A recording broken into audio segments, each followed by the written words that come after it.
a lot of people overlook this one aspect of getting their body right, which is simply, but basically the first thing that we're going to do is there's infinite variations in between those ones that we did. This is a key concept, so make sure you guys pay attention here. First though, I think that a lot of people overlook this one aspect of getting their body right, which is simply goal setting. As boring as it sounds, I think people don't have clear enough goals and beliefs that they set surrounding their health and their fitness and their body movement training overall. And that's why it's like, okay, well, I could try all these things, but if I don't have a very clear vision about where I'm going, then how am I going to get to where I'm going, right? It's like putting in a city into Google Maps. You're going to have all this huge area that you can go towards, but when you put in an address, you know exactly where you're going. You get one specific route to go to that one specific address. So the first thing we're going to do before we dive into foot function is that we're going to talk about goals. The first thing I want to talk about is that when people think of injuries and pain and all these imbalances in the body, it's kind of like the tip of an iceberg. Here's some really well-drawn water. These are waves. You have the tip of an iceberg here, right? So to me, this is the physical.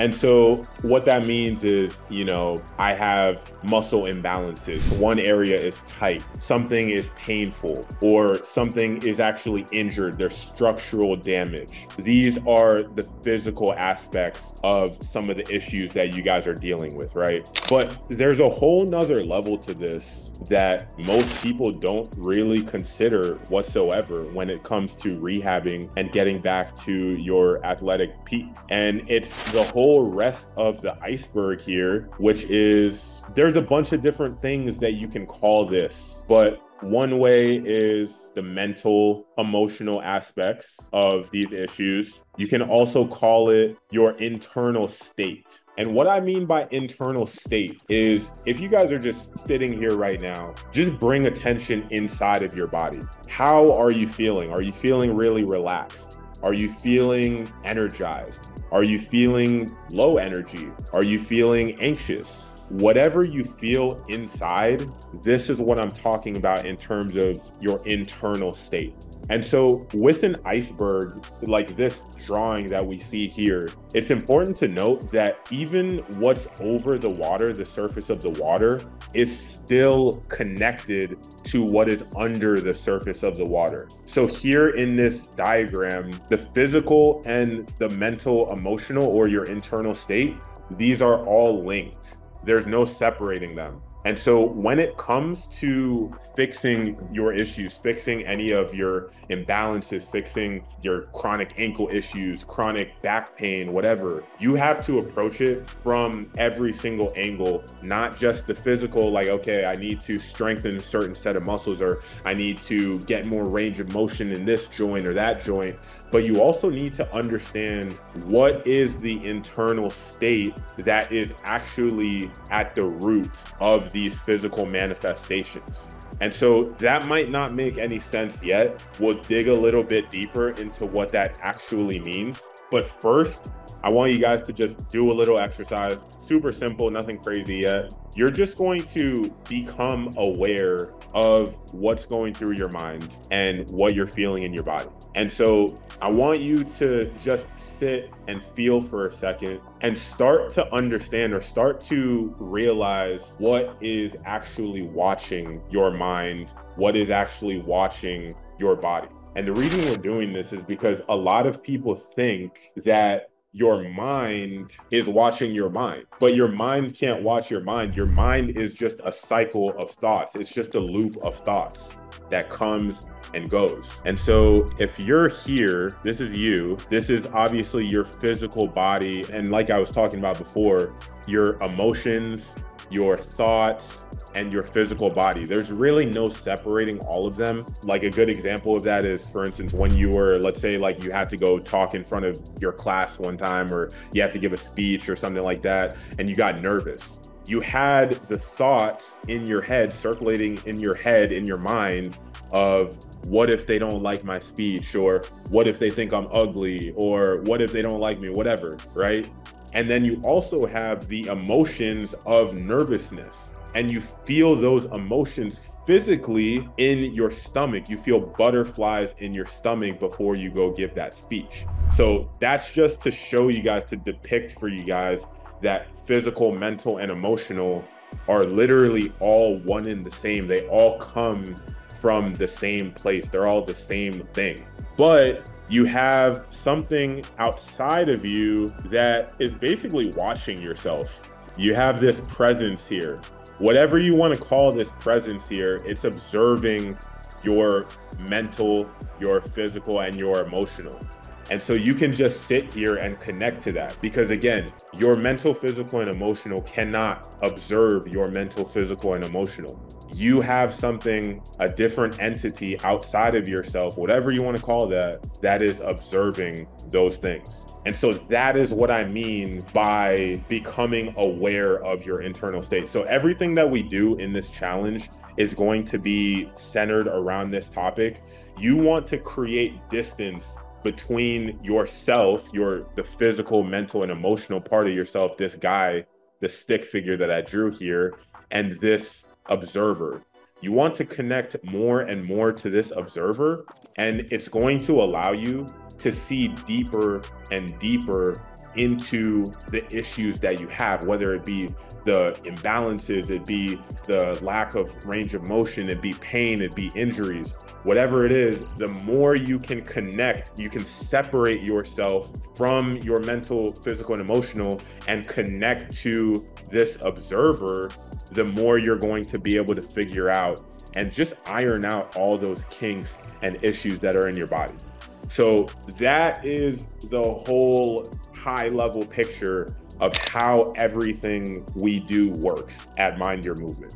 Because firstly, we are teaching you how to connect to this awareness, to this observer aspect of yourself. Then we're putting you into situations that are really simple, like, you know, standing on one leg, which we'll do in a second, just sitting in a bear crawl position. Really simple movements, really simple positions, learning how to tap into this awareness to get deeper and deeper into your body, and then scaling that up. Because what you'll see is just simply by doing these really simple movements and just being aware of some of the intentions that we'll give you, like, hey, focus on the expansion of your torso 360 degrees around, focus on the breath coming in and out of your nose, or like today, we'll focus on the pressure points through the foot. How are you actually contacting the ground? So many times I've worked with people, and that alone, them bringing more intentionality through these different through these different guidelines that I give them, is enough to help them start changing their movement patterns and getting rid of pain. And just, hey, bring awareness to your breathing, bring awareness to that deep core musculature that allows you to breathe deeply down into your pelvic floor. And so many times, guys, that is enough. Just when they start to get that, just a few times of doing that, holding for a few breaths, they're able to start remediating their low back pain. And even if it comes back, okay, fine, but that's where the progression comes into play. So, okay, cool, you can hold that bear crawl position, be fully aware of your body. Now, okay, what happens when we remove a limb? Then what happens when we ask you to crawl slowly? Then what happens when we ask you to crawl fast? So we go slowly, making sure that we keep your awareness inside of you in its entirety. You stay connected to that observer, and we just scale that movement up, going all the way up towards athletic movements, right? So eventually, like, we'll go into things like running, and we'll go into things like plyometrics and all that. And that's not to say that you have to go in order.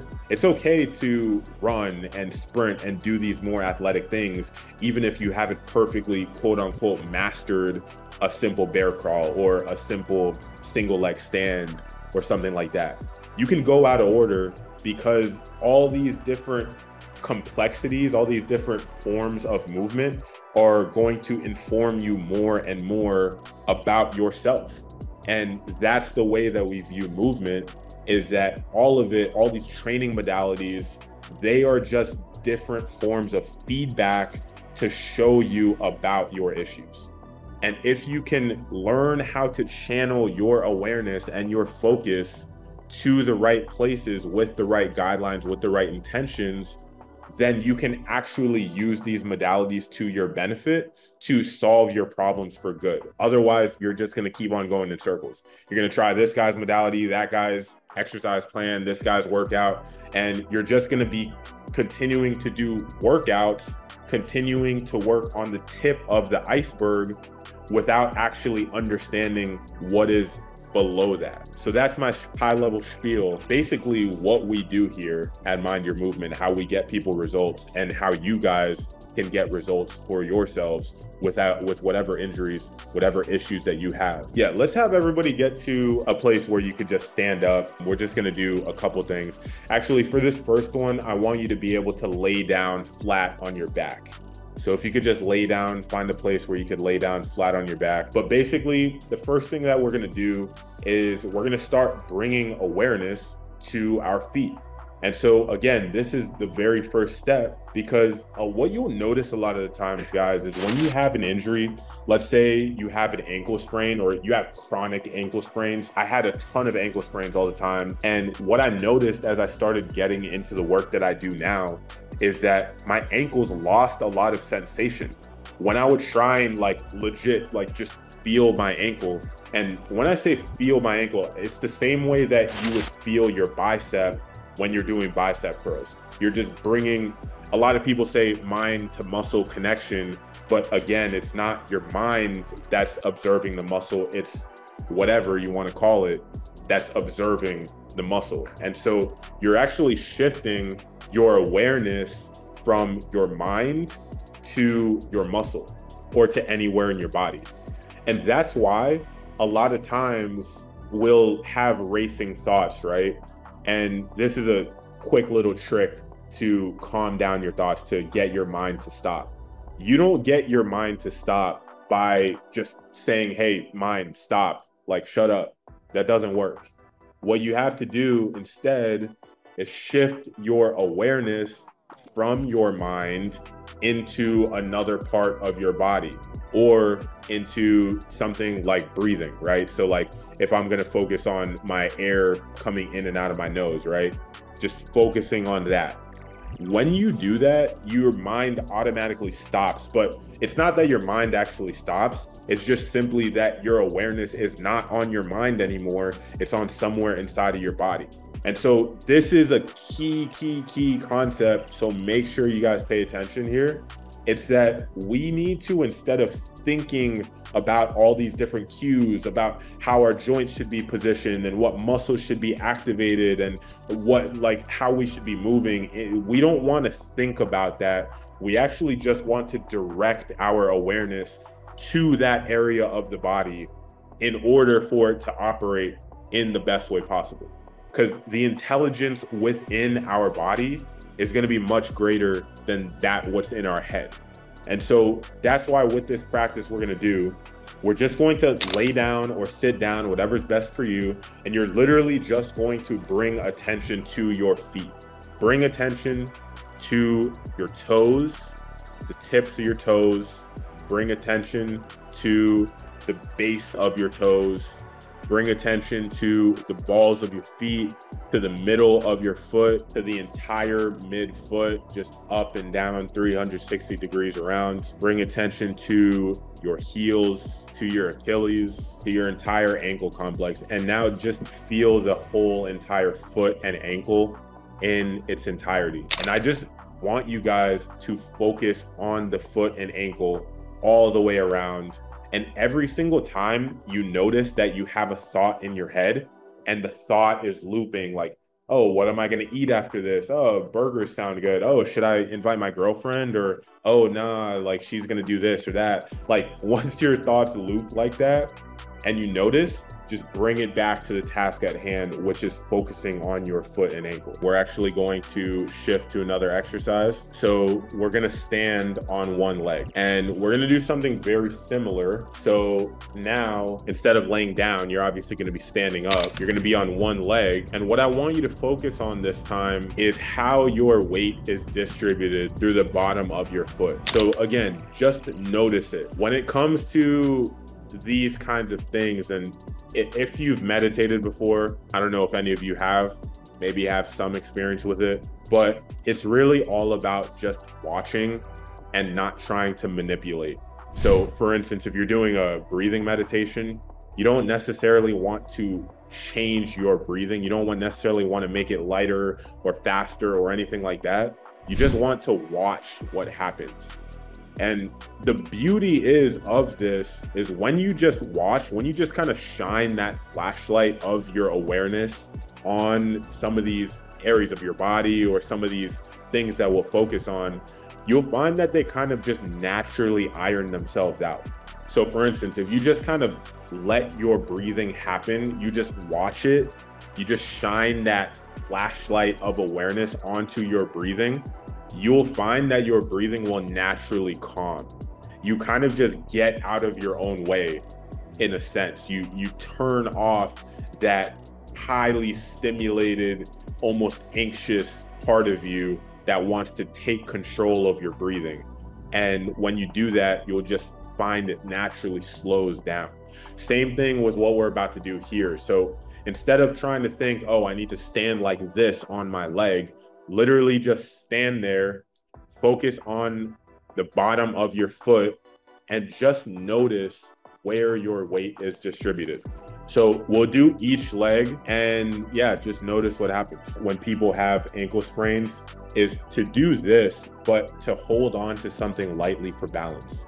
So you can either stand in a kickstand position, which I could quickly show you, is basically just come in here. I'm just gonna have this right foot here, just kind of like on the balls of my feet. And then that left ankle, this left foot right here would be the sprained ankle. You could do that. You could also just have your feet like tightrope, like this, front to back. And you could do this in a progression too. So the hardest one would obviously be just on one leg, like no support. Next version of that would be on one leg and I'm holding onto a wall or something. Then down would probably be kickstand, or even like elevated, rear foot elevated on something, or maybe like against the wall, then kickstand. And then you have this variation where both feet are flat on the ground, but you're tight roping it. I would also start getting into some other movements as well. So basically, I would try to challenge my body as much as I could while still staying in control and obviously not having any pain. If the pain ever got above like, you know, a 4, then I would start to question, okay, is this actually helping me or is this just creating more damage? If it was like 4 and under, then I'm like, okay, I'm really working some intrinsic muscles. I'm really bringing some proprioception down to that foot and ankle. And I'm feeling like things are circulating in that area. That's going to promote healing, not only from a circulatory level, but also from that neurological level, which we were talking about before. Because again, a big thing that people don't realize is that when you get injured, your nervous system actually shuts off, it inhibits that area. So when you sprain your ankle, your nervous system is telling that area of the body, hey, do not move this area, do not send strength to this area because we don't want it to move. And that's great because it's a protection mechanism, right? But what happens when you're rehabbing and you're trying to strengthen all these muscles, you're trying to create range of motion, get more dorsiflexion and all that. But if you don't actually iron out that neurological tension that's there, then you can do all of those rehab exercises and you're still going to have the ankle issues. And that's why I found that I had all these chronic sprains. I would always sprain my ankle because I never learned how to actually work on that internal aspect of things, work on the proprioception, work on showing my body, my ankle, that it's safe in those specific positions. When you have a less surface area in contact with the ground through your foot, then the challenge to your entire foot and your ankle is going to be increased. So when you take your heel off of the ground, there's going to be a lot more challenge to that entire foot, because sometimes when people start to get used to that single leg stand where the whole foot is on the ground, and they'll just start to, like, you know, compensate through it and just rely on leaning back into their heel, they don't actually get that full foot activated in the way that we're looking for. So when we take the heel off, it's like now you have no choice but to activate the whole foot, or else you're not going to balance. And so that's why this is a really, really good one for actually showing you the imbalances that you have in your foot. The next exercise we're going to do is we're going to get into a single leg stand again, same as last time, except this time we're just going to have that heel very slightly elevated. But yeah, we're just going to come here, and it's going to be easier to just have this free leg just hanging down. It's going to be a little bit harder to have it up here flexed. So notice, nice and tall. Well, maybe you can't see my torso, but I'm nice and tall, just slightly elevating the heel. I'm not like doing a whole calf raise like this. I'm keeping my ankle at 90 degrees, and I'm pushing myself forward onto my toes. So I can be here in this position, and I can kind of like balance on the balls of my feet without really like pushing myself forward to the toes. But I want you guys to really feel the toes engage, almost like you're decelerating yourself like forward. So just lean onto the toes, slight bend in the knee. We'll do that again for 2 minutes. This one will probably start to burn, and you'll probably start to feel some good stuff going on. We will do one more exercise. So this one is going to be a little bit more dynamic. Basically, we're just going to do these really light hops. So basically, all you're going to do is just stand here, get on your 4 feet. So heels, again, slightly elevated. And you're just doing these really light little hops. You're trying to get off the ground as quick as possible. And I don't want to overcoach this. I'll let you guys kind of start figuring it out on your own. But one thing I do want to mention is that what you will notice, not just this one set, but through your course of time, if you were to stay consistent with doing an exercise like this, and really actually a lot of the work that you would do with me, is that you'll start to feel a lot of activation down lower in your body. So your feet, your calves, they'll be burning from stuff like this. But eventually you'll find that everything travels upwards. You'll feel more activation in the quads, in your hamstrings and post chain, especially the glutes, and then eventually the core. And then what you'll find is that you'll end up doing these hops, or again, other exercises as well, and you'll just feel pressure and tension distributed evenly through your entire body, so that you feel any one muscle or any one area that's working really hard or that's getting really fatigued or really challenged. That's when you know you have that entire connection throughout your whole chain. And it's something to work through for sure. But that's when I would say you have a very connected body, when you feel some things like that, when you feel exercises like this through that entire chain. So we're going to do those hops again for 2 minutes. You're just going to stand here in a squatted position. And if you need a wall or something to help balance you a little bit, that's cool. But you're going to get on your 4 feet, again, heels elevated. You're going to get into this squat. And you don't have to go super low or anything. You could just get into like a nice little like quarter or half kind of squat, upright with your torso, keeping the ankles at 90 degrees. I think you guys can see my ankles. You don't want the ankles to bend like this. You see how they're like making that acute angle, like they're bent past 90? I don't want that. I want them to be nice and stiff at that 90-degree angle. I'm nice and tall, and you're just gonna hold this for that 2 minute period that everybody else is hopping. The lower calves and feet are going to be worked a ton when you first start doing this stuff, but then eventually it'll travel up towards the center of your body. You're literally just hopping on the forefeet. So the same way that you were standing on that single leg, you're now going to basically stand on two legs, and you're just going to hop really light hops, light and fast hops. That's the last one I have for you guys today.